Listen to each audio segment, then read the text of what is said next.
first random fight that we're going to talk about is realizing that singleness is a season.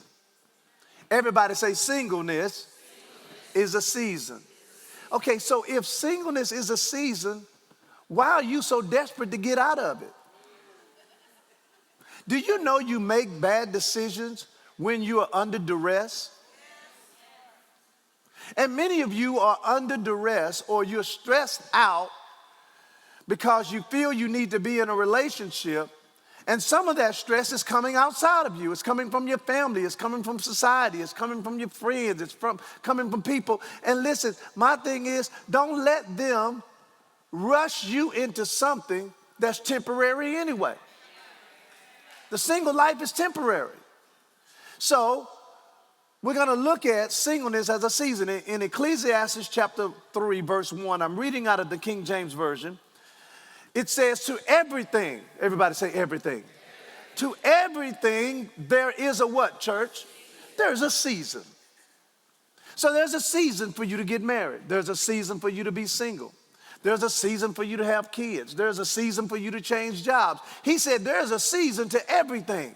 But then he goes on to say, there is a time to every purpose under heaven. So what he's saying here is everything has a season, but even within that season, there are time frames.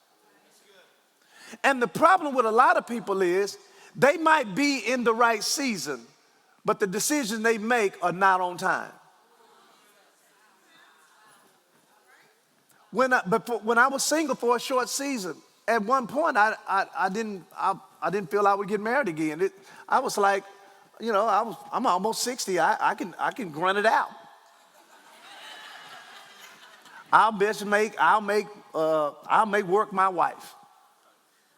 And I think the Lord was up there saying, no, we both can't be married to the same woman now. That's my bride. I was just gonna work it out, right? And it wasn't until things started happening to make me realize getting married was part of God's will for my life. Listen, sometimes you have to understand how God thinks. And it was never God's will for me to pastor being single. Some people will not come to the church with a single pastor. I'll share this and then I'm gonna keep going. And the reason I'm doing this format is because there are things that I say behind the scene that they be like, ooh, Pastor, why don't you say that on Sunday? See, I'm better behind the scene than I am up here. This is why our church is a good church because, and I'm not saying that because I'm the pastor, okay? All right, but I will say this. I'm a better pastor than I am a preacher. Yeah. And that's why I know people. I know guys that can beat me preaching. I mean, they can preach the paint off the wall. They can do it, boy. He died. Yes, he did. They can beat Pastor Evan preaching, but what they can't do is beat me pastoring. See, pastoring involves being in the life of the people.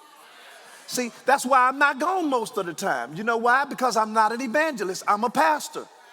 And that's why I know about what's going on in a lot of y'all's life. And you know what? Some of y'all be like, well, he don't know what's going on in my life. You don't want God to show me prophetically. I can tell you. Anyway, so I'm going to say some stuff like off the cuff because I designed my lesson to be that way today, okay?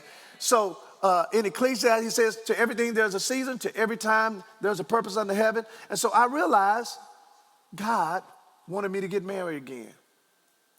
There was two couples who came to visit.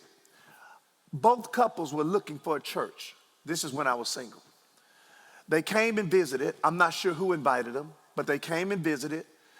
The two men were best friends. The two wives, of course, knew each other because their husbands were best friends. Did the message, praise and worship that day. Everything was amazing.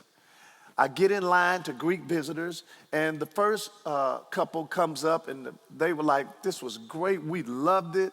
The message was great. Praise and worship was great. They ended up joining the church. The other couple, the man was getting ready to come and get in line, and she said to him, where you going? She said, you don't need to meet him. She said, because we ain't joining no church where the pastor's single. And there's some people like that, and I'm okay with that. But my point is, there's a season for everything. And then he says a time for everything under heaven. Now listen to the Voice translation. It says, for everything that happens in life, there is a season. And a right time, say right time. And a right time for everything under heaven. So if you're not married right now, can I tell you something? God knows that. You ain't caught God by surprise. Be like, God, don't you know how old I am? He already know. If he knows how many hairs are on your head, he knows how long you've been single. Listen to Ecclesiastes chapter 3, verse 10.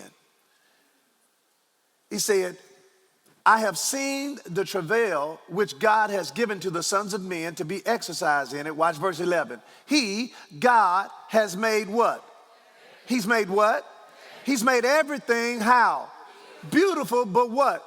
In his time.